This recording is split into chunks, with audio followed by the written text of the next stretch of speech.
Chapter 2. The Uninvited Guest. Fold Airport, the largest airport within the continental empire, located just 5 miles away from the center of New York City.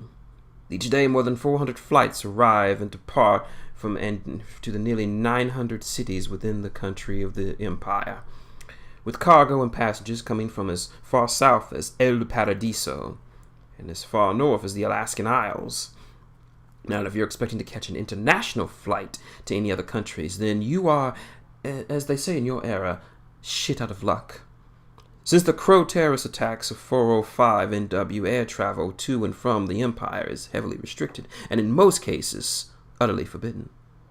Well, what do you do if you want to go to another country? Well, if you are heading down south to the RUS, then you would either catch a truck train on one of the superhighways that crisscrosses the Empire, or if you wanted to head towards the Protectorate, you'd have to take a rather long boat ride. Regardless of these restrictions, more than 85% of the Empire's usable goods passes through this airfield. It is here that where a couple stands on the eastern half of the airport, off the official terminal, near where one would call an abandoned hangar, so one would believe. The male of this duo was a middle-aged human, probably around 70 or so, rather well-dressed in a black suit and a dapper umbrella to keep the drizzling rain off himself and his wife. The woman, hunched over next to him, was similarly dressed, almost as if she were going to a funeral. She was slightly taller and fitter than her husband, reasonable since she was a lichen and he was only a human.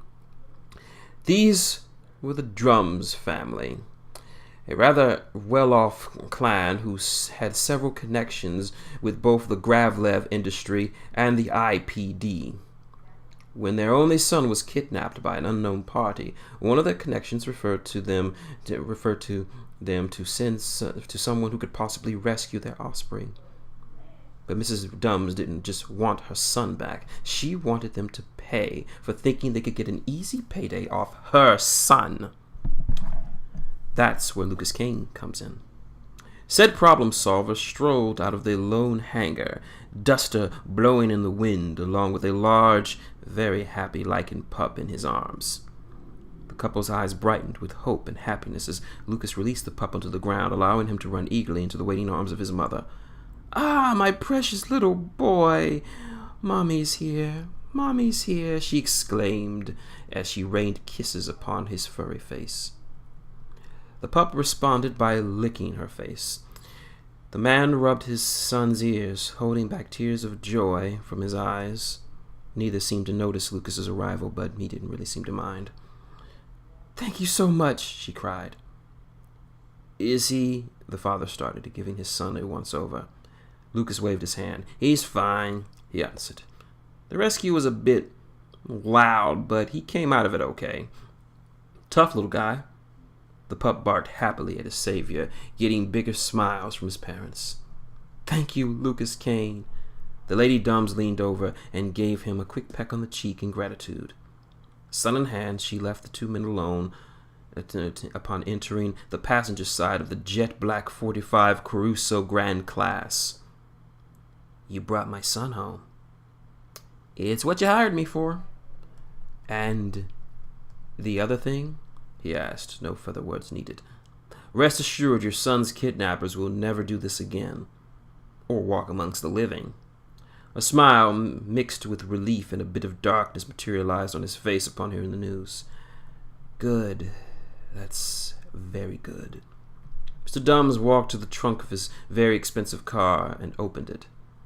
He retrieved a large black case, not too dissimilar from the one Lucas used for his job. "When I asked a few of my friends of mine in the New York IPD to refer to me to a good freelancer, they all said the same thing. Get Lucas Kane," he started. "For one man to be so well recommended, I was a bit skeptical, but you saved my son and made the crooks who did it pay. You exceeded my expectations, and thus you've earned your payment." The black case was presented to Lucas, who readily accepted it. His face grew a quizzical expression as he felt the weight of the object.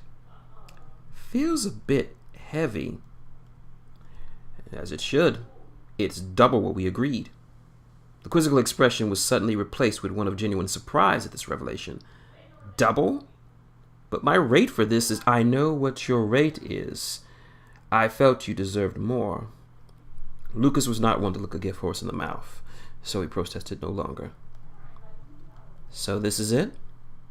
Indeed it is. Lucas extended his hand to his current employer, which he took. With this exchange of payment, the contract between myself, Lucas Kane, and yourself, Sir Dums, for the safe return of your son and the elimination of the parties responsible for his abduction have been completed fairly, and thus our transaction has ended. I concur, he added before releasing his hand. Good night, Lucas Kane. Good night to you, Mr. Dums. And take care of that boy of yours. The father nodded before walking back to his car, getting in and driving off into the rainy night. Lucas gave them a last wave as the car containing the reunited family exited the airfield. The lone freelancer, as always, ignored the rain, warmed with the weight of his well-deserved double payment. He was sure his fellows in the hangar would be more than pleased. Turning on his heel, he advanced back to the hangar. Upon re-entering, he was greeted by the sight of the team's only mode of air travel, the Geese Howard.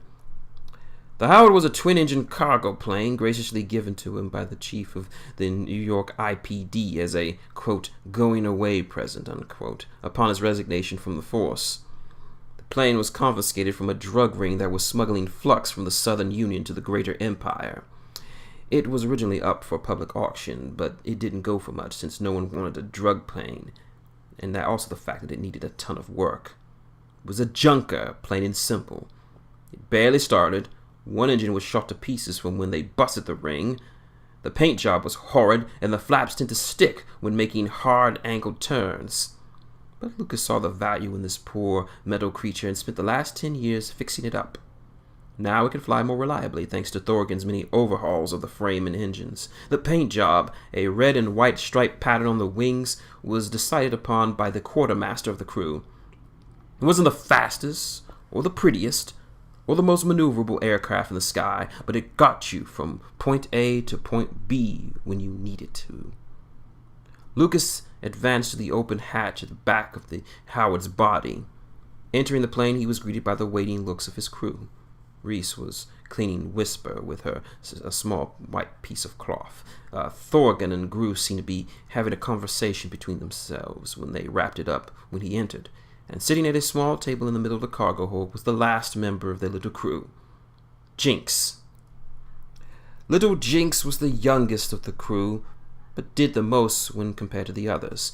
She paid the bills would need to be paid, tied up around the office, flew the Howard, drew up contracts for the jobs they took, did research involving said jobs, and sorted the money when the jobs were done.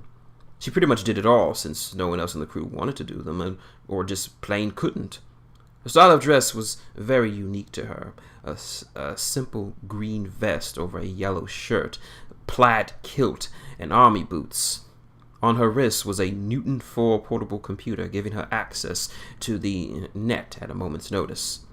Behind her back was a pair of large insect-like wings that poked out of the holes in her vest, signifying her status as a fae. Now, faes were the same class of beings known as forest folk, or creatures of nature. These included sprites, leprechauns, gnomes, pixies, nymphs, and sylphs. Took you long enough, Luke, she chastised, her eyes turning an annoyed orange. She really wasn't afraid to get into Lucas's ass if he held up business, since she was pretty much in charge of the money, and how it to be used for the good of the crew. Sorry, the clients were very grateful to have their son back. He placed the case on the table, all eyes on it like a pack of hungry hyenas. 5 million 5 ways. Not a bad haul, she said. A sly grin rode on Lucas's face. That would be true if they didn't double the pay. A round of gasps and happy grunts filled the cargo hold of the Howard. For real, Luke? The girl asked, her eyes now a happy pink. See for yourself. The human turned the case around and popped the locks, opening up to reveal a massive stack of light red bills, all embossed with the image of the first king of vampires. Thorgan smiled a cheap grin. Gruz gave a deep, almost perverted chuckle. Reese cracked a small, reserved smile. Jinx was already on her wrist computer, typing in a few commands on her keypad, calling up a small blue holographic screen. After a few minutes of number crunching, she recalled the screen with a smile. With this, we should be able to get everything paid off for the next few months, with a little extra left over. Take it in, folks. You all earned this, Lucas said to his cohorts, each taking a small stack of bills, thumbing through them with a feeling of satisfaction. Oh, I'm gonna have a great time with this stuff, lads, said Thorgan. Got a few barrels of roost gold ale I can get a lot sooner than later. Reese's face curled up in disgust. How you drink that toxic sludge, I will never know. It's a mite sight better than that sugary swill you drink. It got no bite, he yelled.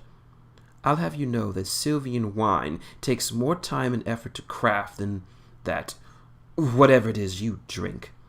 And with this money, I can afford a nice bottle of 713. A good year, she retorted. And with this, I can finally afford those new propellers for the Howard. You know he needs it, said Jinx. As well as getting that much-needed upgrade to the office computer. Grusser, lad. What do you be spending your pay on? Asked Thorgan. Sonchi, sechamadut, muchani musachuchata, he answered. Everyone's faces paled in response to his answer. Thorgan looked like he was going to throw up. Reese wasn't able to form a word. Lucas just shook his head, and Jinx just put her hand to her mouth. Gross, that's horrible, she said. Bijamachina! I don't care, you can't spend your money on that. Quijinacha! No jichacha! You'll catch something if you keep doing that. Regaining his senses, Lucas reached inside the case and removed a few bundles of bills. Enough of Gruz's personal business, regardless of how bad it is. He started eyeing the Sasquatch. Jinx, divide the money up in the usual way. Put my share into my account for later. Can do, she answered, giving a half salute. I'll just take this as walking around money, he mentioned, pocketing the cash into his coat pocket. Gotcha. I'll lock up the Howard afterwards. You guys can take off. The phase suggestion was met with agreed nods. Lucas turned around and began back down the ramp that led outside the plane. You're not gonna blow it all on old world crap, are you? She called after him. He merely waved before leaving without saying a word. Jinx sighed. He is. Oh, aye. Most certainly. Che! It was still raining lightly when Lucas exited the hangar and made his way to the small parking lot that was reserved for his crew. There were only 4 vehicles that occupied the spaces in that lot. A small yellow scooter that belonged to Jinx that had been the words Let's Baby painted on the front.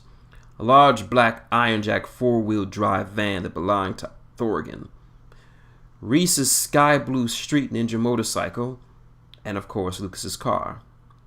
See, Lucas was an old world collector, a person who collects anything from the old world, movies, music, art, games, etc. He loved old world stuff since he was a boy and spent the better part of his pay in getting whatever he could get his hands on. So, of course, this hobby was reflected in his vehicle of choice, an AD 1981 DeLorean DMC-12, completely refurbished with an Axiom steel chassis, a Model 13 ether drive engine, Rockwell tires, and a nice silver paint job. Sure, it was uncommon to see old world roads on the road these days, since several auto companies can and will recreate old classic cars for collectors like Lucas, but no one offered a DeLorean since the car itself was virtually extinct. He found it completely by accident after an old job in old Houston. It was just there in a junkyard that he happened to pass by on his way to the airport. He immediately recognized it from one of his favorite old world movies, Back to the Future, I believe, and bought it for cheap for the guy in charge. It took him 2 years, several paychecks, and a few favors, but he was able to get it up and running. As the only DeLorean in the city, if not the entire country. Everyone knew who it belonged to, and knew well enough not to mess with it in any way, unless they wanted to piss off the pissed off freelancer on their case. He removed the small keychain in his pocket and smoked a small incantation in the rune upon it. A small glue blow raced around the edges of the door, signaling the release of the Magitech security system on the car. The driver's side gull-wing door hissed open, welcoming its owner as he approached. Lucas sat down and closed the door before inserting the key. The ether drive engine hummed to life, a small burst of bluish flame erupting from the exhaust. Shifting into gear, the car took off like a bolt from the lot and onto the street. Just before pulling onto the highway, he popped in his C-stick that contained his entire collection of music, calling up one of his favorite songs, Michael Jackson's Off the Wall. As the song played, he drove onto the on-ramp of the superhighway that would take him back to New York City. The trip wouldn't be long, the traffic was somewhat light. Lucas's eyes stuck to the road, with various cars and trucks of varying makes and models moving alongside and past him. The huge glare of headlights filled his rearview mirror, accompanied by a low rumble of an engine. He glanced back in his mirror and switched lanes. From his left side appeared the intimidating form of a truck train. Truck trains are exactly how they sound. A massive big rig with tires almost as big as Lucas's DeLorean, gigantic exhaust pipes on the side belching out blue smoke, and the loud rumble of 48 drive engine filled his ears. Trailing behind the rig was passenger cars, 4 in long and 3 levels high. He caught sight of the various passengers, some sleeping and others awoke doing activities to keep themselves from getting bored. Truck trains were the easiest way to get from city to city in the Empire. Air travel was still a thing, but not to the level that it once was, since truck trains were safer and cheaper overall. Along the side of the cars were the departures and arrival locations. St. St. Aurora to New Hampshire, so it made sense for it to pass by New York. Speaking of that, Lucas turned off the highway and towards his destination, New York City, specifically Hell's Kitchen. Now, don't let the name fool you. It's actually quite a nice neighborhood. The name is merely a holdover from the days of the old world, from humans who wanted to keep the memory of the old city alive. His official name is Maganon, but everyone still just calls it Hell's Kitchen. This was Lucas's chosen neighborhood, a spot he picked for himself in his days as a detective. As he drove off the ramp and onto the streets of his home, his eyes caught sight of the many goings-on in this late hour. On the corner, he saw Lucky Luigi, the leprechaun pimp of the East Side, showing an unlucky satyr what it means to mistreat one of his girls.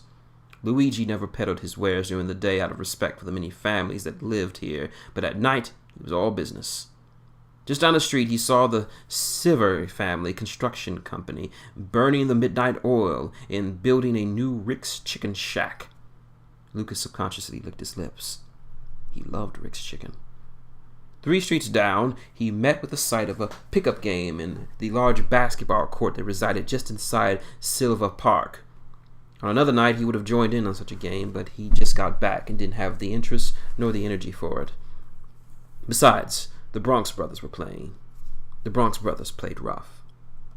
After a few more minutes of driving, he finally reached the first of his 2 destinations before reaching his apartment. It was Jack's Flashback, a small thrift store a few blocks away from his home. It was a store that specialized in old world merchandise, movies, TV shows, clothing, music, electronics, games, etc. Old world shops like this one were rare to find. As a matter of fact, this was the only one in New York City. It was tucked between a dwarf-owned drugstore and a convenience store operated by a rather surly-looking gnome who smoked cigars all day. Lucas parked his car just across the street, which was near the apartment building of Old Man Rupert. "The hell are you doing here, youngster?" snarled the old lichen. He could be found on the steps of the building he owned, snapping at passers-by, waving his cane at anyone who felt he was disrespecting vets. Rupert had served in the Imperial Army as a second lieutenant during the 2-year war with the POV more than 40 years ago. He loved to tell how he lost his leg to the beast during the Battle of Hawaii, but hardly anyone believed him, even when he showed them his cybernetic replacement. Just making a pit stop, boss, Lucas replied. Ah, He spat. don't spend your money on that old junk. You should give your money to the vets. We fought for our nation and our emperor. I'll make sure to drop a few extra drags on next Empire Day, okay? He answered back with a smirk. Before Rupert could begin yet another vet tirade, a group of children dashed past him and into the building, thus sparing Lucas's wrath. He walked into the store, the familiar scent of old world and electricity filling his nostrils. The store was brightly lit with posters of old bands and movies along the walls, various models of TVs sat against the walls, and a glass case filled with old handheld electronic devices served as both counter and showcase for buyers. Sounds of what he recognized as Born on the Bayou piped through the speakers of all over the store. There seemed to be no one at the till, even though it was still a solid hour before the set to close. Lucas slapped his palm on the small silver bell in the display case, ringing it twice. After about a half minute, a small rustling of books and boxes could be heard coming from the back room. Out from the door of said room emerged the owner of Jack's Flashback. Jack was a Mothman. Simple as that. Standing about 5'2", Jack all the features of one of his species. Large red eyes, thick black fur, if you could call it fur, a beaked mouth, and long limbs. Well, long for someone so short. He wore no shoes on his two-toed feet, and his knees were bent backwards. In fact, the only clothing he wore was a red baseball cap and an aqua blue t-shirt that said "I love New York" on it. He lightly flew over the floor with his large wings from his back to greet his friend. Jack! And here I was thinking to close... Jack! And here I was thinking you closed up early, he said, taking his three-fingered hand into his own with a friendly handshake. Jack's voice was high-pitched with subtle clicks that sparkled between the syllables. Nah, just doing some intra-Troy. Traded with a guy in this town. Always willing and dealing, my friend. Haven't seen you around in a while, Lucas. Got a new job? Had one. Just back from the West Coast, and I got some fresh tracks that need a new home. The Mothman's red eyes widened. If a Mothman had cheeks or lips, he'd most certainly be grinning from ear to ear. And you thought of Jack immediately. Okay. Oh, that's why you're New Fair always my favorite customer, he said excitedly. So what have you got for me? Jack flew over the counter and began rummaging around the various boxes and containers that he kept out of view. Lucas leaned over upon the glass case, wanting to see what the owner had for him to buy. He produced a small black box and laid it on the counter before retrieving a small container, holding a card inside. How about this? A vintage AE 1996 Michael Jordan trading card, signed by the man himself. The freelancer pondered for a moment, staring at the object in question. He shook his head slightly. I don't know. Not a big card fan myself. Not to mention, every time I look at him, I keep getting reminded of that thing that happened with him when he was in his 70s, and Jack cut him off before he finished. Good point. He reached back inside the box to produce another rare item. How about a bottle of Hugo Boss cologne? Make you smell good for the ladies? No way. The last time I messed with that old world cologne, I got a rash on my neck for weeks. Pass. The Mothman replaced the bottle back in the box. Rubbing his chin, Jack thought for a few more seconds before floating up to the bookshelf behind him. He picked up a stack of 7 books and returned to the counter. Oh, this should get you going. The entire Harry Potter series. Lucas perked up at this news. All 7? First edition? Please, I wouldn't bring these to you if they weren't. Lucas whistled as he perused the hardcover books with his hand. They were in good condition for being over 1,000 years old, with a few nicks and bends along the edges. You got yourself a tasty find. Always wanted to read the books. So, you want them? I don't know. You got anything else I might like? Jack thought for a minute. I was gonna save this for when I had it all fixed up proper, but since you asked... The Mothman placed the box back under the counter and flew to the door that led to the back room, beckoning his friend to follow. Lucas did so, his interest already piqued. Entering the back room, he marveled at the sight of various crates, boxes, and containers that occupied the area. Curiosity filled him. All of these boxes must be from his recent shipment from Liztown. He was tempted to ask what was in these crates, but Jack urged him to push on. Towards the back, he found Jack standing next to a large tarp covering something very tall and very square. "So, what's this find you wanted to show me?" He snickered, reaching down to insert a black plug into the wall outlet. The object lit up and sounds of music emanated from underneath the top. With a very dramatic pull, he unveiled the prize to Lucas. The human's eyes went wide with surprise and awe. A sudden intake of air, followed by a giddy grin as he approached the machine.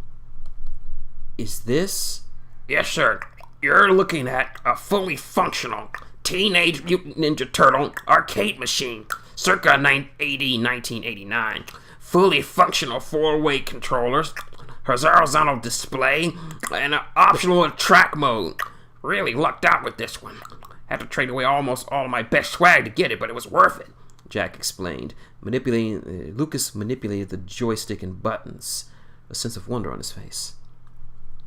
"The sticks are okay. The buttons are sticking a little," commented Lucas. "I just got it today.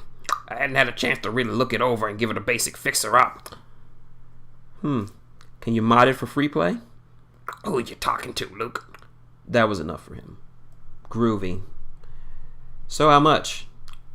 "Normally, something this rare, I'd charge you 1,000 thrax, but since we're friends and all, 700. 700? Lucas asked incredulously. "You're gonna bleed me dry. How about 300? 300. Luke, I gotta make a profit here. 650. I don't know. How about 450? Luke, you're breaking my balls. You don't have balls. Well, if I did have them, you'd be breaking them," Jack joked. "How about this? 500, and I throw in the books for free." Lucas looked at him in amazement. "Really? The whole set?" "The whole set." The sound of that deal was enough to make him reach into his pocket to fiddle with the stack of cash inside of it. "Jinx is gonna kick my ass for this, but you got a deal." Jack laughed with joy at the completed deal. "I knew you'd take it. Let's head back and I'll ring you up." Taking his hands off his newly purchased games, Lucas was led back to the front of the shop by his insect owner. After an exchange of bills, Jack placed the books inside of a large plastic bag and handed them over to his new owner. "I'll have the game sent over in a few days after I mod it for you." "Thanks, Jack. You're a great human being." "No problem, Luke," he answered, cleaning his arms with his long tongue. "Hey, can you do me a favor? You know, about that thing we talked about?" Lucas shook his head, knowing exactly what he was talking about. "I don't know about that, my friend. Jinx is picky when it comes to men." "Come on, just a kind word, or something." Lucas paused for a bit, pondering his request. Looking at the pleading compound eyes of his friend, his resolve failed him. With a sigh, he said, "Fine, I'll put in a word for you, but that's it. Can't promise you anything else from here." "Ah, you're the man, Luke," he exclaimed. "I'll give you a discount next time you're around." "I'll hold you to that, Jack. I'll see you later." "Later, Luke." Lucas exited the shop and returned to his car. His next stop before heading home wasn't very far from the shop. It was another place where most of his money goes, Bubba's Deli. He parked the car right across the street from the eatery and entered. The smell of cured meats entered his nose like an old friend. He inhaled deeply as he took stock of the deli. Countless tables and booths, red in color, filling the dining area, the display case showing all the various meats, cheeses, and breads that New York had to offer. Behind the counter hung more meats and breads that could be cut and portioned to the customer's liking. Normally, this place would be crowded with patrons from all walks of life, but since it was very late in the evening, it was practically empty, save for a single man near the back. The only other person he saw was a boy behind the counter. He was no other than 10 with a white t-shirt and blue shorts. He spun around on his stool, trying to alleviate his boredom, until he caught sight of Lucas. "Hey, Luke," he greeted. "Hey, Mark. Slow night?" "Nah, we're just starting to close up." "And where's your dad?" Lucas's answer came in the form of a loud shout from the back room. "Where you looking, Ref? He's got a jam chair!" "Watching the match." "Figured," he said. "Can you go get him?" "You know how he is when when the match is on, Luke," the kid warned. "I'll risk it. Just go get him." "Your funeral." The young man slid off his stool and trekked back to the back room. The TV volume dimmed as the child began to talk to his father. What followed were a stream of curses, both in the common tongue and Lucian, the language of leprechauns. It's amazing how one person can swear in so many tongues. Even after all these years, New York is still a melting pot, and more than ever. After what seemed like an eternity, the owner of the deli emerged from the back room. Bubba was a large man, about 6'4", receding hairline, large frame, and stocky limbs. He wasn't overweight in the traditional sense, more like he was a healthy sort of fat. Not that anyone dare call him fat to his face, unless they wanted to be taken out behind the deli and shown just what his fat fists were made of. A form-fitting white t-shirt jutted out from the sides of his gray apron that covered his front, with a few meats and juice stains from his trade. A pair of trousers and black hard-tipped boots complemented his wardrobe. "Well, look what the rat dragged in," he said in his distinctive New Yorker accent. "Don't you mean cat?" "I know what I said, you bastard." His tone betrayed his mood, as he was happy to see his friend and longest-serving customer. He took a swig of a large mug of steaming red liquid before setting it down on the counter. "Oneg?" asked Lucas. He nodded. "Yeah, the wife thinks I should cut down on the rich stuff. Doesn't get the same flavor. It's like drinking cardboard." "O-neg, as in O-negative, as in O-negative blood. Bubba here is a vampire. Actually, 5th-generation vampire on his father's side. Like all vampires, he needs blood to live, and thanks to the Empire's vast network of blood farms, he would never go without." "You want a hit?" Bubba offered. His smile, looking at Lucas's face, frowned up at the thought. After cleaning his mind of that thought, he turned his eyes to the only patron in the place. "Sounds like you were in a bad mood back there." WrestleFest 56 is on." "Oh, that's right, it is tonight. How is it? Match has been pretty good so far. That cage death match was brutal." "I'll catch a replay of it later this week." Lucas turned his eyes to the lone patron again, eating quietly at his seat with his back turned to them. "Don't usually see you entertaining customers this late." Bubba answered. "He's a regular. Comes in here every 1 week. Orders the same thing, too. Pays well enough. Never starts trouble. Kinda stays to himself, but not really a loner. More of a people person." "Oh. Oh, I'm so sorry. I completely forgot about this part. That was so silly of me to forget something so important as this." "Well, when you're as old as I am, you tend to forget things.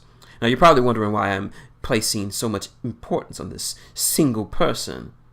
The answer is quite simple. That person is me. Yes, the person sitting there right now enjoying a nice meal is me, myself, and I. It's rather complicated to explain, since you're wondering how I can be here and there at the same time. The short answer would be, he's me, but from a different time period. I know that's not that much of an explanation, but it's the best way I can describe it without going into a long, drawn-out account of my origins and temporal mechanics and other sundry that I'm sure you're not interested in. But the fact remains thus: he is me, and I am him. How do I look? Huh. You're probably wondering. Well, you deserve that as much. I am of average height, not too tall, but not too short. My skin is tan, also golden brown. My hair is decently long and straight, reaching back to my upper back. What strikes people the most when they see it is the color, or colors in this case, half bone white, half pitch black. I can't remember how my hair turned these tones, nor do I even remember what its original hue was. Well, you try remembering all the little details of the first millennia. My eyes are green. No, not that green you're thinking of. It's more of a haunting green. People tell me it's hard to look me in the eye. The color is... what's the word I'm looking for? Unsettling. Yes, that's the word. Unsettling green.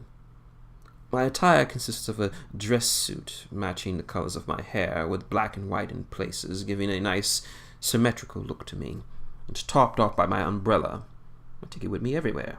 It's how I get from place to place, with utmost speed and quickness. That, again, is very hard to explain. Now, I've been across the universe many times. I've seen sights that humans' mind cannot comprehend, or should it not comprehend.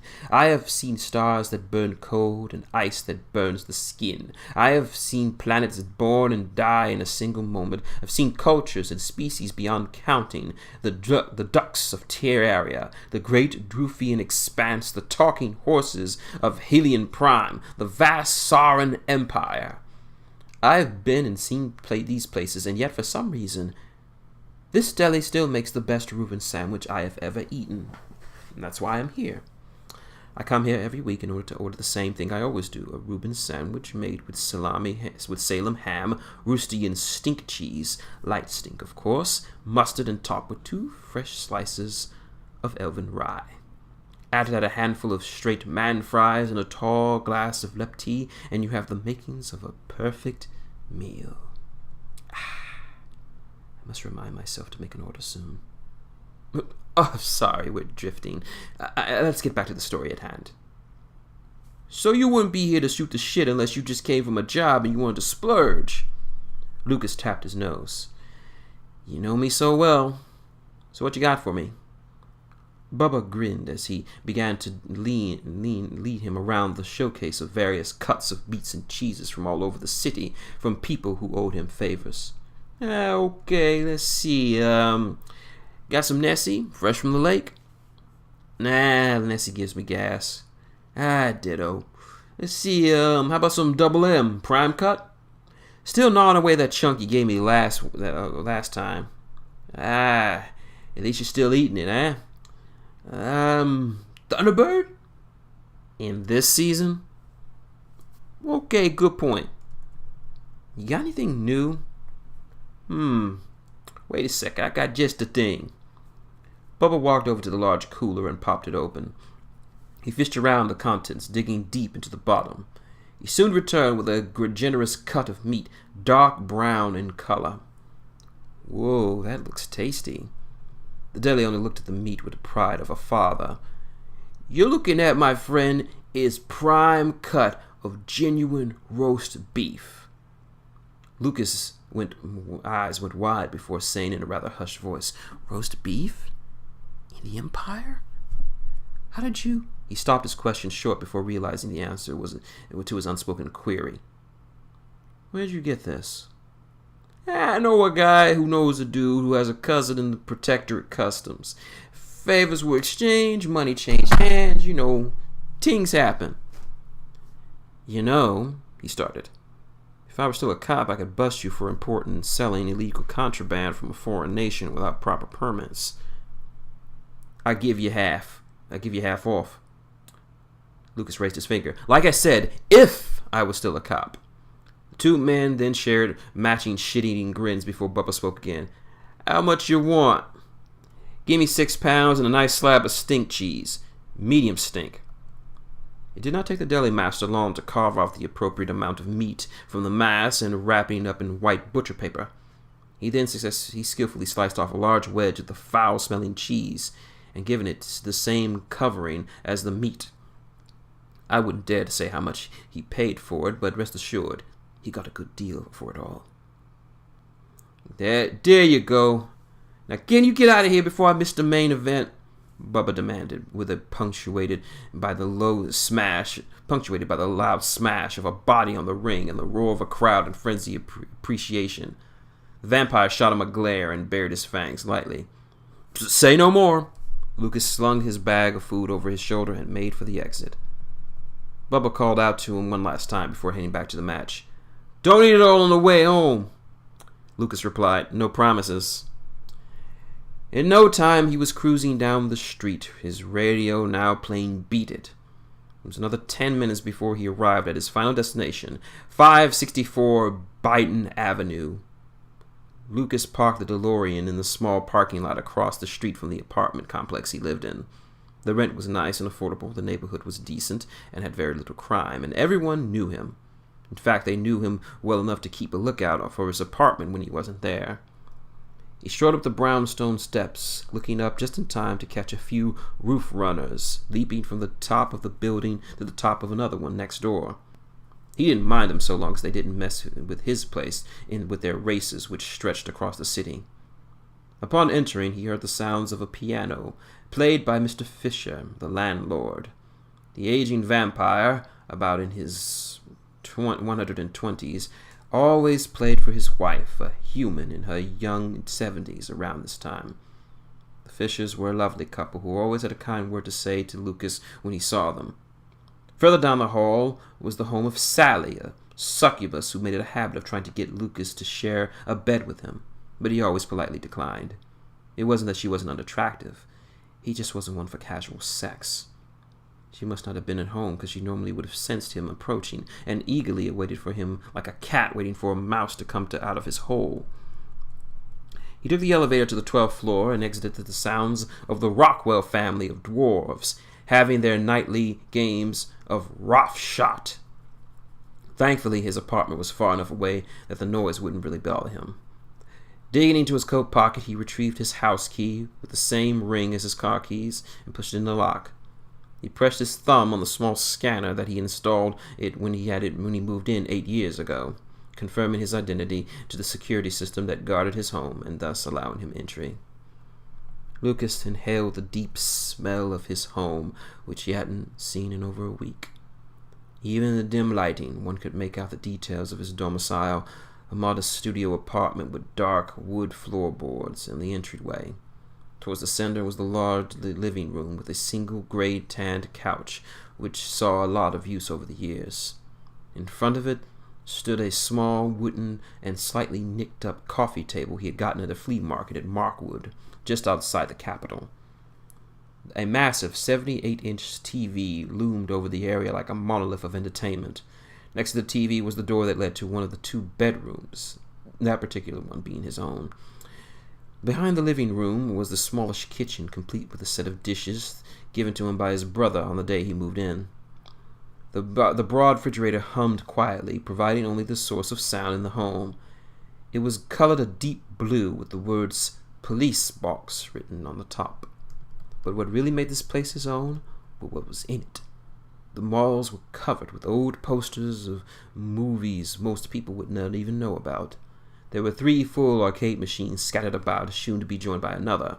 A giant grand jukebox sat in a corner, non-functional, but he just didn't care.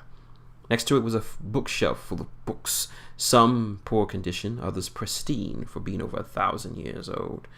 The TV was surrounded by various movies and video games he had found and had restored over the years. Beneath it was a rather old gaming system called a Nintendo.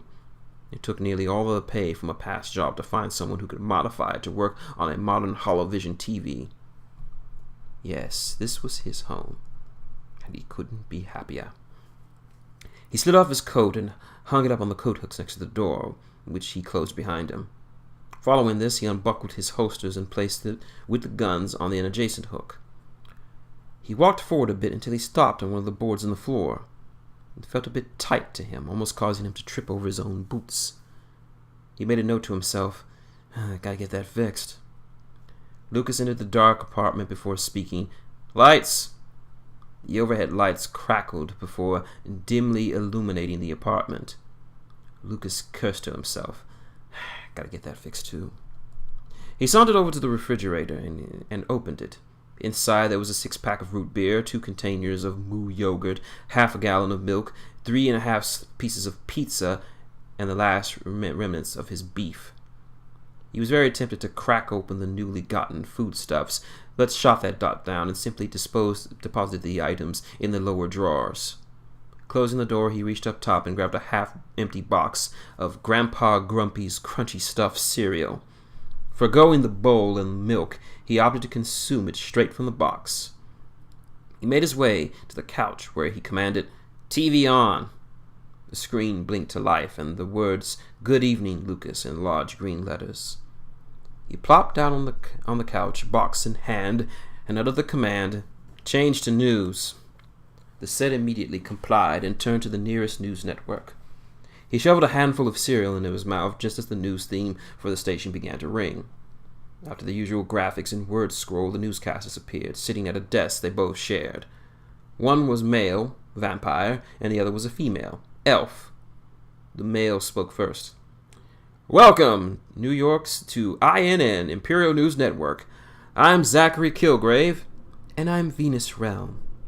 And here are the top stories." History was made today as His Highness Emperor Vladimir V signed a 5-year trade agreement with the Protectorate's Pope Franklin II at Castle Dracula earlier today. This marks the first time a cooperative pact has ever been struck between the Empire and the POV. Tensions have been an all-time high during the negotiational talks between the representatives of both nations. After a full year, the terms of agreements were finally finalized as of this week by both leaders wanting to sign the agreement personally. The image shifts to a large, ornate meeting hall, presumably inside of Castle Dracula. In the middle of the frame was a small, expensive-looking golden table. On one side sat the Emperor, clad in his red and black attire.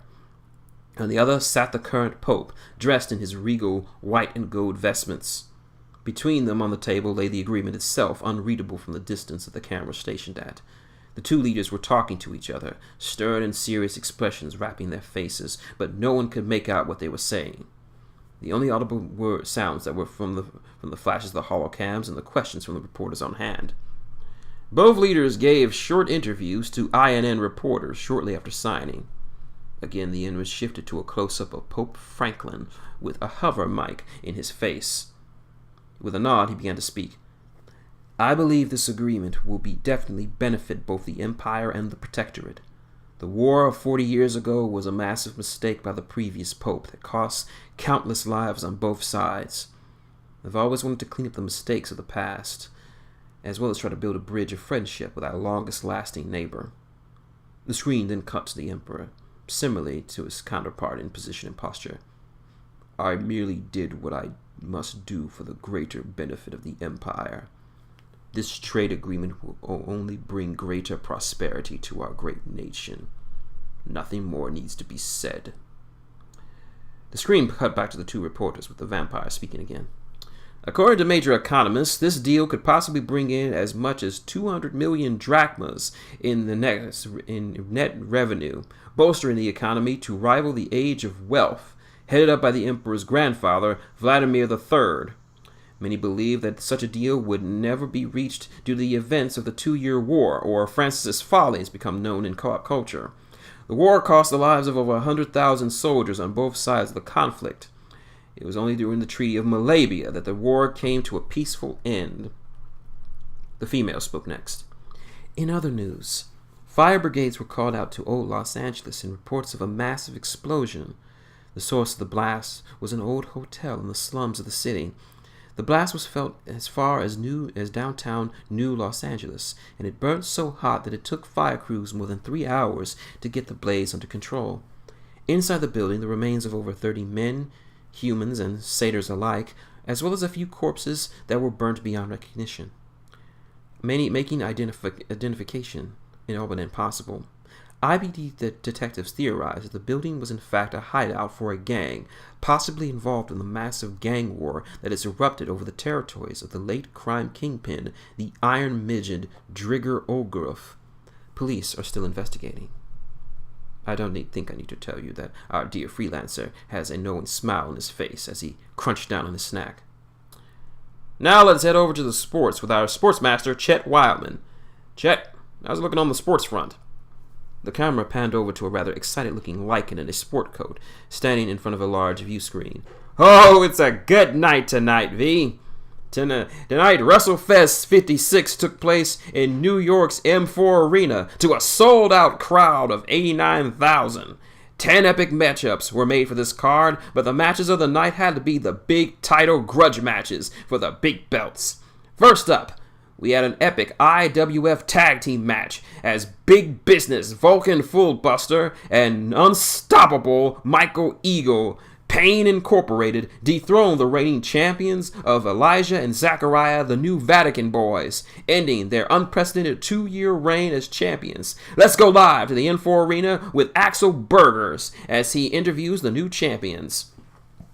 The scene that showed up on the big screen showed the reporter Axel standing between a sweaty dwarf in a leotard and a stocky, barrel-chested human. Both were laughing and drinking wine as they wore the large gold belts they had won. Jet, I'm here in the locker room of Pain Incorporated. As you can see, the mood here is electric. Vulcan, how does it feel to be the new champs? How does it feel, Alex? I'll tell ya, it feels pretty great. For years, those Bible-thumping ponces have been walking and talking about dear God. But where is your God to save you when we was giving you the business? Huh? He was in the front row, eating popcorn and watching his boys lose. Woo! Called out his partner. This is amazing. They've been ducking us for months, and with good reason. We had beat that ass and took their belts. Now we run the division. He's right. Pain Inc. is in the business, and the business of kicking your ass. And baby, business is booming. Yet, as you can see, Pain Inc. are having a blast as the new champs. Back to you. The scene returned back to the studio. Definitely feeling the love here, Axel. What about the old champs? Let's go to Margaret Venter with the New Vatican Boys. The setting in this interview was the complete polar opposite of the previous one, of course. A lovely red-headed woman stood between two pale white humans, dressed in white tights and boots with crosses on their boots. Both of them did not look too happy. Elijah, Zachariah, you just heard from Pain Inc. What are your thoughts having lost your IWF tag team titles? Zachariah was first to speak. How do we feel? Livid. To think those heretics would steal from us the belt that the Lord God blessed us with. This sin will not stand. God rewards the faithful, and through our faith, we will regain our titles and once again stand above the godless heathens of the IWF. For God wills it. God wills it. The New Vatican Boys, down but not out. Back to you, Chet. Thanks a lot, Maggie. The tag team division is definitely heating up, but that's not the only thing hot in the IWF. Tonight, the IWF World Heavyweight titles were on the line as the New Texas Terror, Big Bob Buckland, took on the champion, the one-man dynasty Dexter Steen, in Buckland's signature match, a South Houston death match. It was a match for the ages that took brutality to all new levels, but in the end, the challenger just came up short, dethroning the longest reigning champion in IWF history. With more on the story, let's go to Benji Barnes for the challenger. The interview found the reporter, a bespectacled human, next to a much larger and visibly angrier wrestler, sporting dried blood on his hair-covered chest, a dapper-looking cowboy hat, and coming out and chomping on a very large cigar. Chet, I'm here with Big Bob Buckland. So, Bob, you lost your chance at the world title in your signature match. How are you feeling? How I'm feeling, he replied with his voice thick with a New Texas accent. Like Dookie, that's how. That whole bastard got lucky and snuck a win. That's that white shirt wearing poofer. Now that you failed to get the belt, what's next for Big Bob? Ain't nothing next. I'ma keep going after that chump there and take that belt back to the statue of Sam Houston. You listen here, boy. You shine that up belt real good before I kick your ass. Lightning don't strike twice in the same place, so I get you. And it's gonna be good, and it's gonna be bad. Yeah! Big Bob Buckland, down but not out, Chet. Ah, sounds like someone plans to get back in the title hunt. And speaking of titles, let's get a word with our reigning champion from our own Rebecca Norsky. Becca? Rebecca, a rather well-endowed dwarf, stood next to the current champion, a human with black and white tights that had the initials OMD emblazoned on them. Like his opponent, he too wore the wounds of war on his face, but he was, of course, in a much better mood. A smile on his face and the belt over his shoulder. Hello, Chet. I'm here with the reigning IWF champion, Dexter Steen, fresh off his brutal match against Big Bob Buckland. Dexter, what do you have to say to your detractors who didn't think you had a chance against Big Bob in his own match? The wrestler looked at her in utter disgust before answering. Detractors? Honey, who gives a damn what they think? They're wrong. I won the match, but it should come as no surprise to anyone who isn't me. I knew I was going to win the moment I accepted that no talent challenge. I beat that hairy redneck at his own game, so what more needs to be said? Indeed. Do you have a message to any challengers to your title? Sure do. To any of you low-grow plunks who think they can take this belt from me, let tonight be a lesson to you. This belt is mine, and anyone who thinks they can take it from me, you best think again. I am the one-man dynasty, and my reign will last for a long, long time. Strong words from our champion. Back to you, Chet. Strong words indeed, Becca. Now, we all left with the big question of the night. Who's going to be the number one contender to the title? We'll find out tomorrow at IWF Battle Zone. And this has been Chet Wyman. Send it back over to you, Zach and Veen. The screen shifted back to the lead announcers, with the male speaking first. Oh, I can't wait for tomorrow, Venus. Who do you peg for a shot? I have my money on the Raging Storm. I think he's due for a title run. I agree. We'll see what's in store tomorrow night. Coming up next, see what's the latest fashion trend coming out of Sylvania. What the fashion lords have to offer to the Empire. Also, if you own a Thunderbird, then find out what you need to know to keep your bird happy and healthy this season. All this coming up in our next segment, but first, a word from our sponsors. TV off, Lucas commanded, with the device performing, plunging the apartment into near darkness. He ate another handful of cereal before speaking again. Okay, guys, you can come out now. There was only silence that answered him. Come on, I don't have all night. Again, only silence. He started to get irritated, as evidenced by the slowly growing scowl over his face. Look, I know you're there, so why don't you just come out and we can get this crap done? I don't want to sleep when there's guests in my home. So come out. Now. A few moments later of more silence, the subtle sounds of footfalls could be heard in the room. He wouldn't have heard it with the TV on. Slowly emerging from the shadows came 5 men, all clad in black, their eyes covered with what could be only assumed with night vision goggles. In their hands were large Mark V assault rifles, each trained on his position and ready to fire at a moment's notice. Each stealthily took positions around him, targeting his vital points, ready to end his life if needed. Lucas looked at his guests, subtly gauging their appearance and weaponry with ever calm countenance. "Hiya, fellas. Hope you didn't touch anything." The one behind him spoke in a low, threatening tone. "Place your hands above your head." Lucas complied easy enough. "You guys look hungry? Can I interest you in a milkshake?" None of them answered. "What, you don't like milkshakes? Well, that's just ungentlemanly of you to not like milkshakes." "Be silent," the first intruder ordered. "Want to know my favorite milkshake is?" There was an audible click and the dull hum of the gun pointed at the back of his head. "I will not ask again."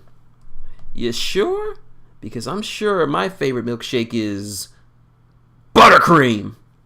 Just as he uttered that last word, the lights turned on to full brightness, blinding the 5 men surrounding him. As they screamed in pain from the bright and sudden light, Lucas sprang into action. He jumped from his seat and disarmed the intruder behind him, dropping him to the floor. He slid out the ammo clip from the gun and threw it across the room and into another's throat. He used the rifle as a club to knock 2 more on either side of him, unconscious. Finally, the last one was a rather nice roundhouse kick to the face. "Normal," he called out.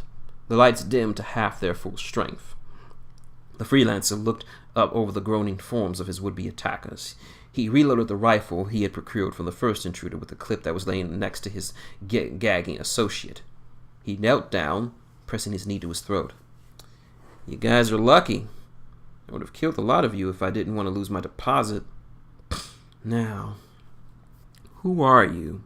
he asked, not really expecting an answer. "Can't be burglars. Everyone knows not to break into my place. Plus, you didn't seem like you took anything, as far as I can see." He gave the gun a quick examination.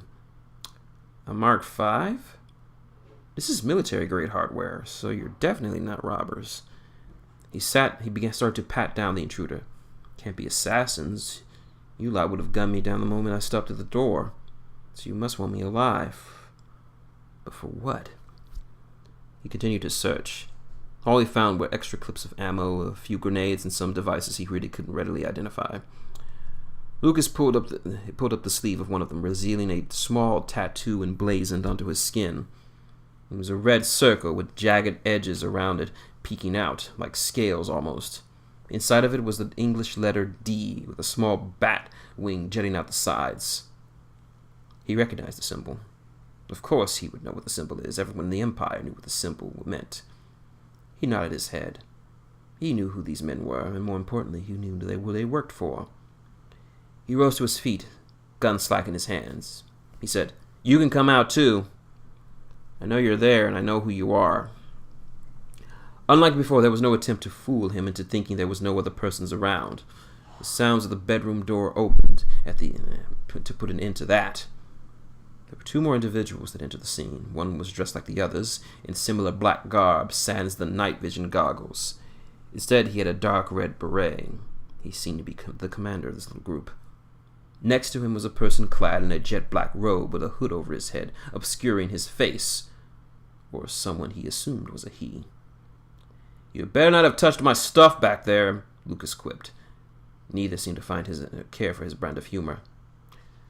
Tough crowd. "Fine, let's get down to business. So what can I do for you this fine evening?" "Your Highness." There was a small utterance of laughter coming from the hooded person. A haughty type of laugh, one that you might expect from someone in a high station of life. "Very impressive, Lucas Kane." He pulled down his hood to reveal his face to all. His skin tone was a whitish pallor, almost like a marble stone statue in a way. Long bone-white hair that flowed down the back of his skull to halfway down his back. His eyes were an intense crimson that almost glowed in the semi-dark apartment. Lucas knew who he was. Everyone knew who he was. This was His Royal Highness, Prince Vladimir Cepessus Dracula VI, firstborn son of Emperor Vladimir V, and next in line for the throne of the Empire. Or would you prefer Luke? My mother calls me Lucas. My friends call me Luke. And you're neither, shithead. The officer's face simultaneously grew an enraged scowl as he advanced forward, hand on his sidearm. How dare you speak to the prince in such a... His ranting was cut short by the hand of the prince, stopping him from advancing upon Lucas with ill intentions. The officer looked at his sovereign. His eyes grew silently, asking why. The prince merely shook his head. Resigned, he stood back as the prince moved forward. Is that a line from one of your inane old-world movies? He asked. Lucas smirked. Yeah, it's been a while since it's been wanting to use it for a while. Prince Vlad walked around the living room, seeing his men slowly recover from the human's assault. Your failed attempts at humor aside, I must admit a grudging admiration for how you were able to take down my men.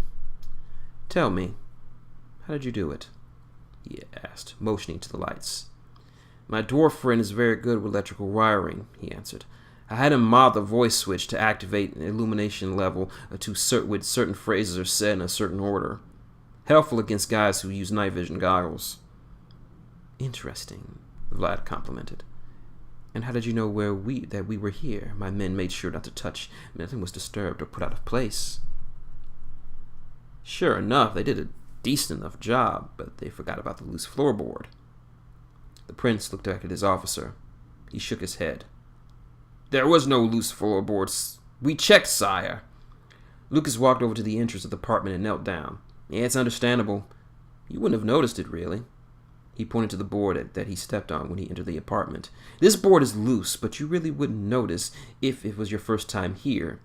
It doesn't take much to get this board stuck again. Just stepping on it does it. I keep it like this in case if anyone has been here.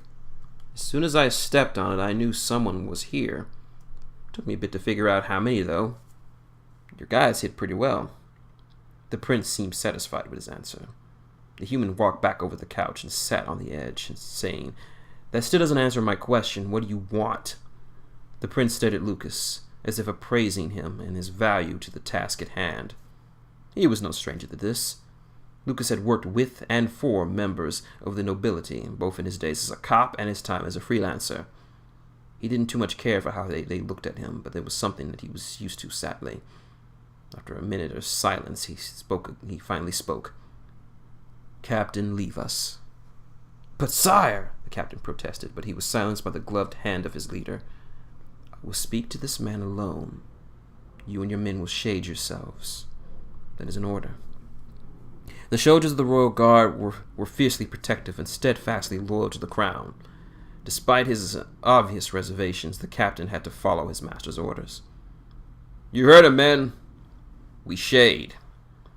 The others, who were now covered from their beatings, stood up and holstered their arms. Then, one by one, they seemed to melt back into the shadows, erasing all traces of their existence. The captain would be the last to do so. But not before shooting a threatening glare at Lucas. The meaning of it was clear. Anything happens to the prince, and he was a dead man. And just like that, Lucas was alone with the future ruler of one of the 3 largest nations on the planet. Okay, we're alone, said Lucas. So what do you want from me? The prince paced a bit, trying to find the exact words to use. Finally, he spoke. I am in need of your services, Lucas Kane. You want to hire me? The vampire nodded curtly. I'm flattered that you went all to so much trouble, but you know there are other freelancers who would be happier to serve you. Larger, more organized groups. Lucas decided to see what the prince was thinking. True, but I have done my research. Of all the freelancers on this side of the empire, you have the highest success rate. 94% to be exact. You even got the numbers, too. But there has to be more than just that, or just how many jobs I've done. Yes, you are correct. The other reason is secrecy. Compared to most others in your field, you take your oath of secrecy about your clients to heart. So I can keep my mouth shut. What of it? That's just it. This particular job requires absolute secrecy to the highest degree.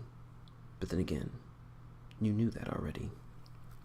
Lucas's face was awash with surprise, but the prince did not seem to buy it. Oh, come now, Lucas Kane. A man of your deductive ability would have already figured out my reasons for coming to you in your home in the middle of the night, so do not play dumb with me. The freelancer chuckled a bit. Okay, you got me. I pegged it when I saw the symbol on your man's arm. You really don't want anyone to know about this, huh?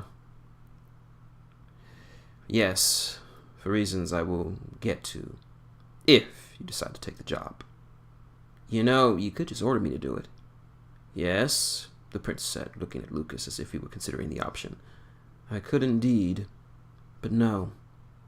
I believe your performance in your duties would be more effective if you were a willing participant. Huh. A high noble not using his status to get what he wants. Progress. Nevertheless, the Prince Vlad was not impressed by his humor. Okay, I'll hear you out, but it doesn't mean I'm taking the job, though. Once again, there was a pregnant pause. The prince paced around for a bit, trying to order his thoughts. This did not go unnoticed by Lucas. He could tell that whatever this job was, it seemed deeply personal to him. He seemed to want to say the right words, but to convince him to take this job. Finally, he spoke. Tell me, have you heard of a man named Silas Blackthorne? Lucas arched his eyebrow in recognition. Professor Silas Blackthorne? Ah, so you are familiar with him. Of course. Any old world hunter knows about him. He's one of the Empire's leading experts on the old world. Teaches a class on it at AXU down south. Didn't know you went to college. I didn't. I just sat in on one of his lectures. Old world social media and its influence on politics. Interesting speech for someone like me. Got a chance to talk with him, even talk to him. Cool guy. Yeah, he offered to buy me a few drinks. Turned him down. Didn't care for his company. Nah, I don't drink. The prince nodded with a bit of respect for his sobriety. So what's he got to do with all this? That pause again. This time a bit longer. This felt different than the other times. It was subtle. The pain in his eyes. To anyone, it would have been lost in his stone-like appearance, the veneer of imperial perfection. But someone like Lucas, it was there, like a cracked door. He could peek at it, but he couldn't see the whole picture. His Highness was about to drop open the rest of the door and give him the full Monty. Professor Blackthorne is dead. The moment he said that sentence, the mood changed for Lucas. The slight jovial nature of his face and posture vanished and was replaced with a stone-cold seriousness that frankly surprised Prince Vlad. He gazed at him in a way that could rival the ferociousness of his own guardians. This is what Lucas Kane looked like when he was serious, and he could see why this lowly human was once one of the most successful officers in the New York IPD. I hadn't heard anything about that. His voice spoke, a much lower tone than before. I'm keeping that bit of information off the press, for now. I don't want the world to know just yet. This has something to do with the job you want me to do. Everything to do with it, he started. The professor was my mentor, my teacher, from when I was younger. Handpicked by my father to tutor me and expand my knowledge of the world, or in his case, the old world. He always talked about it in such a way that it made history come alive. He was my favorite teacher. We stayed in contact as much as we could. Letters, holophones, visits to the castle. He was always a welcome sight, even when he rambled on and on about the old world.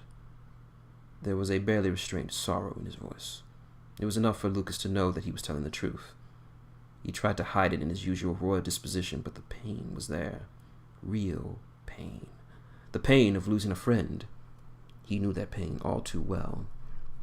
Then he continued. About 7 months ago, the professor contacted me, excited about something big. He claims to have found the location of a place called, what was it again? Area 51? Lucas perked up. He found Area 51? You know of it? Sure enough. Area 51 was a top-secret military base in the old United States, somewhere out in the desert. The government denied the place even existed, even though eyewitness reports and photos said otherwise. Any idea what went on at the base? Nothing but rumors and tall tales. Some say it was a secret testing site for the newest of the military hardware. Others say it was a think tank for researching human psychic potential. Hell, some even think it was a holding ground for crashed alien technology. Hard to say if it was true or not. I see. Well, the professor claimed to have sussed out the location of the base, and he had hoped to lead an expedition to uncover its secrets, but sadly the university refused to fund such an endeavor. What changed? He contacted me all those months ago and told me that he had found a backer. Someone came to him asking to fund his expedition with all the money and resources he would need. Of course, he jumped at the offer, wanting to satisfy his academic curiosity. Do you know who it was? No, he never gave a name. I don't even think he even knows the name of the backer himself. But he was thrilled to be able to find and finally search for Area 51. What happened to him out there? What'd he find? I believe I should let the good professor tell you himself. Before Lucas could inquire the meaning of his words, he pulled out from under his cloak a round disc-shaped object, silver in color, with several knobs and buttons along the edge. This recorder contains the last 5 hollow messages he sent to me before his demise. I'm sure it will provide you more info than I can. Lucas took the object in question and pressed a button on the side. A holographic display illuminated the room with a set of messages lit in green projected in front of him. He queued up the earliest of the 5 and began the playback. Immediately, the image of the late Professor Blackthorne appeared before him. The bespectacled vampire looked at Lucas, his face frozen, before he selected to play the message back. Message 1. Subject: Arrival at dig site. 2. Prince Vladimir Suppresses Dracula VI. From Professor Silas Blackthorne. My dear Prince, I and my students have arrived at the dig site. It's quite marvelous. I can't tell you how I feel at this moment. Almost like a child on All Saints' Day, eager to open his presents. The area hasn't been touched by development at all, and thus we have it all to ourselves, without anyone trampling on the site. We are miles from our hotel, but thankfully the commute is manageable. The equipment we've procured, thanks to our backer, has arrived ahead of schedule. You should see it, my prince. Never in my wildest dreams would I have imagined using a Benson collector on a dig site. Truly marvelous. Using holoscans, we managed to find the main complex of the base, buried under over 1,000 years of rock, debris, and sediment. The complex is huge, with many subsectors connected to it. I could excavate this site for years and not even be halfway done with what I could potentially find. The only downside, if you can call it that, is the handler. I don't know what else to call him other than handler, but he seems appropriate. His name is Regal, a dwarf who represents our backer at the site. A rather unpleasant individual. Slimy. Yes, that's the right word for him. Regal provides for us the funds as needed, as well as the paperwork for our work. But he tends to slink about like some sort of snake or some other low-crawling serpent. I will tolerate his presence, but only for the good of the mission. I will message you when we have further developments. Message ends. Message 2. Subject: Excavation. 2. Prince Vladimir Suppresses Dracula VI. From Professor Silas Blackthorne. My prince, after 3 weeks of digging, we have breached the main complex. Oh, you should see it, my friend. The complex is larger than even the scans showed. There's a wealth of old-world technology here, prototype planes, military vehicles of various sizes, and the entire complex is powered by an experimental generator system not too dissimilar from the ether drives we use today. It's amazing how far they were able to get in the field of clean energy. We only started digging into the sub-areas, but early shine so promises. Rigo continues to be a source of annoyance. Besides the fact that he's been hitting on many of my male students, he's always buzzing around the digging areas, asking the staff and I what we had found, almost hourly.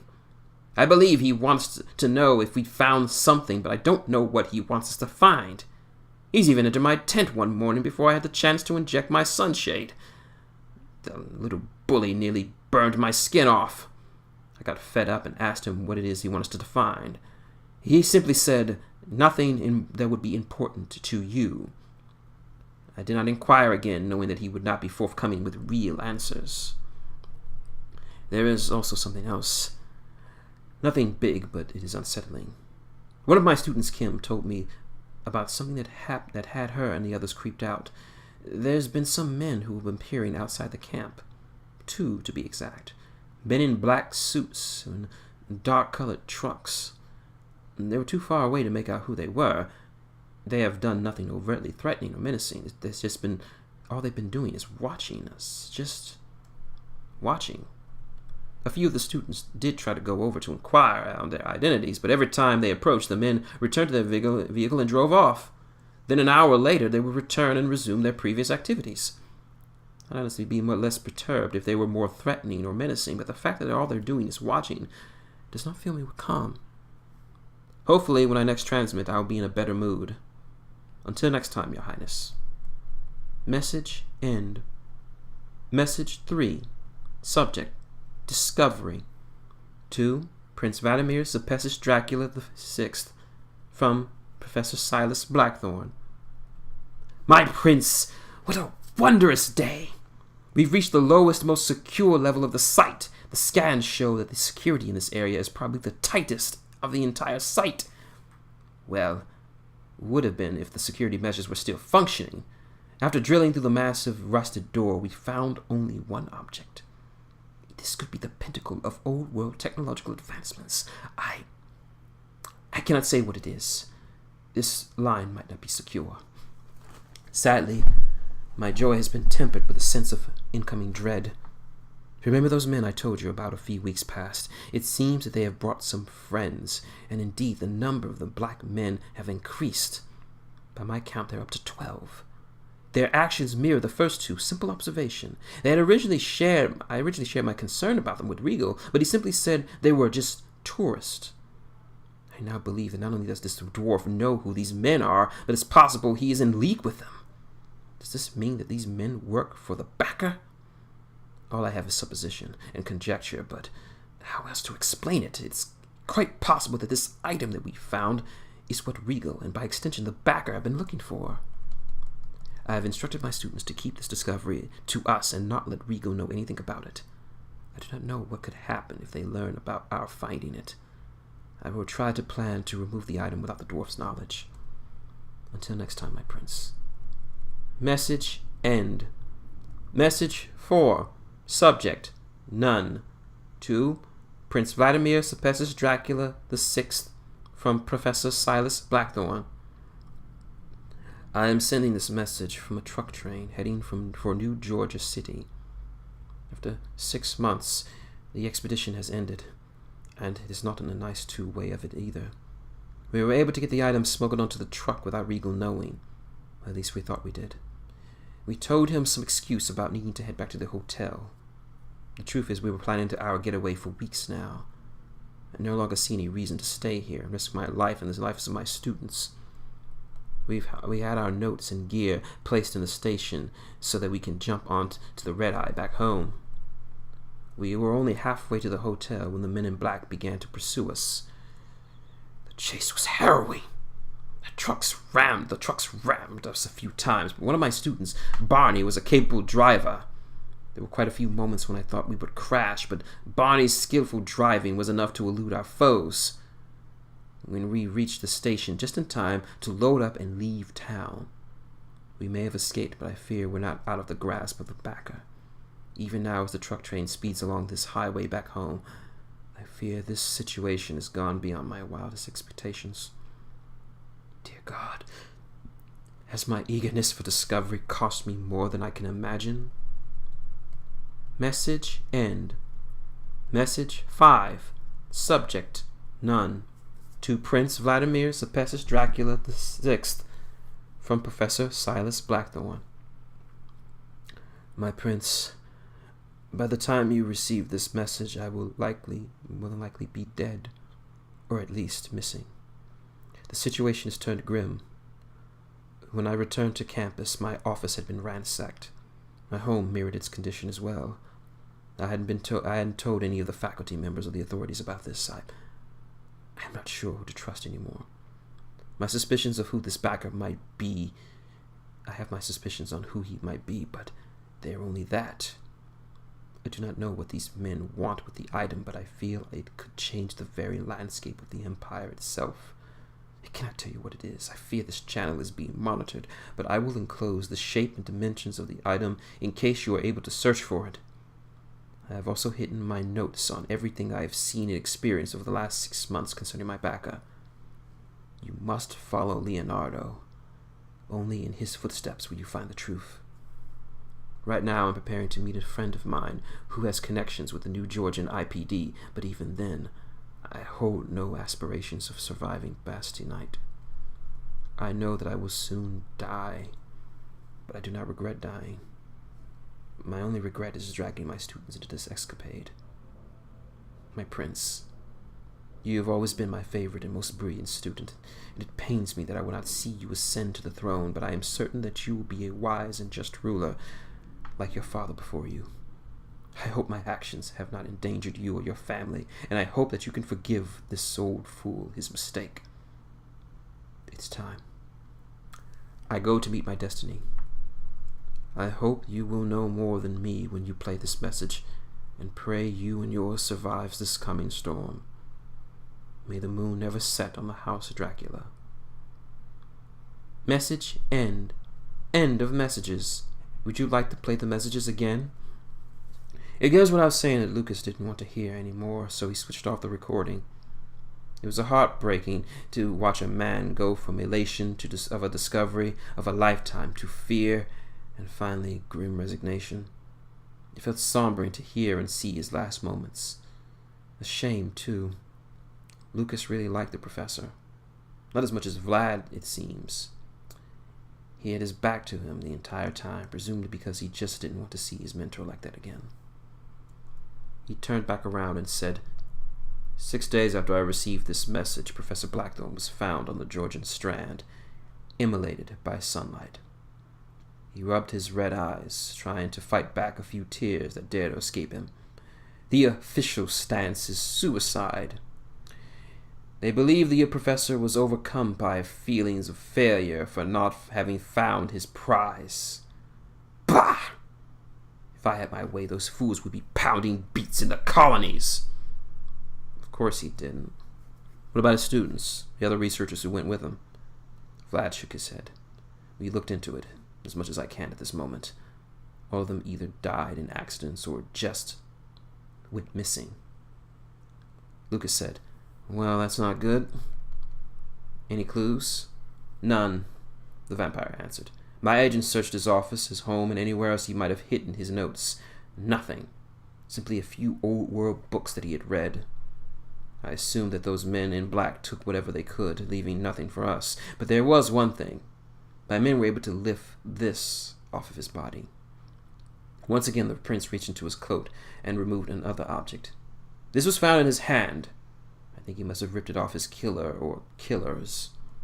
Lucas examined the object in question. It was a patch made from red and black thread with seared edges, more than unlikely from the poor vampire's death. In the center of it was a black raven in profile. This is a pirate sigil, the prince agreed with his assessment. But that's impossible. Pirates? Here on the mainland?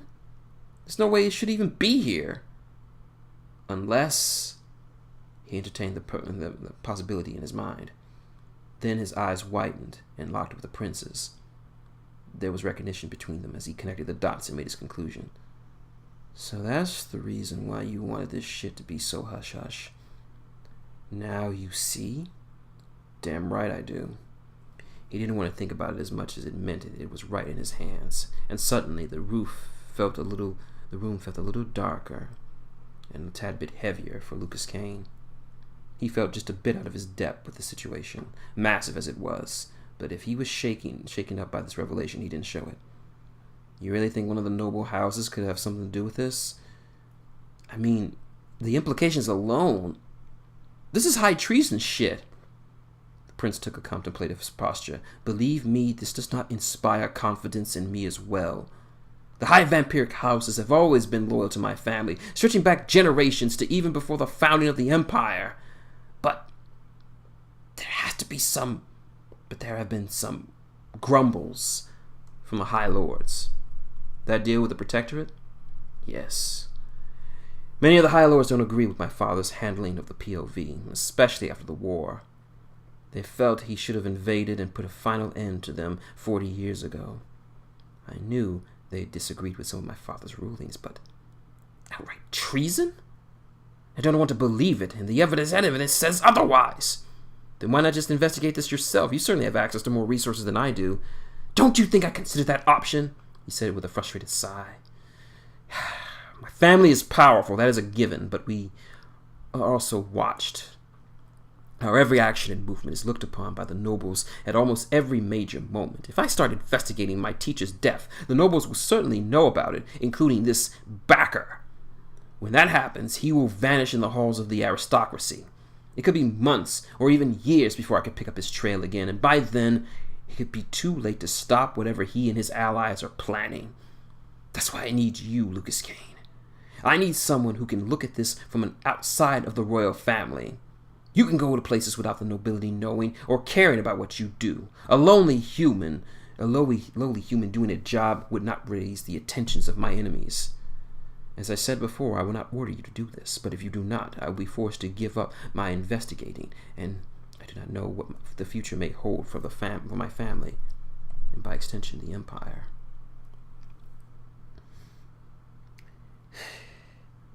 He was right.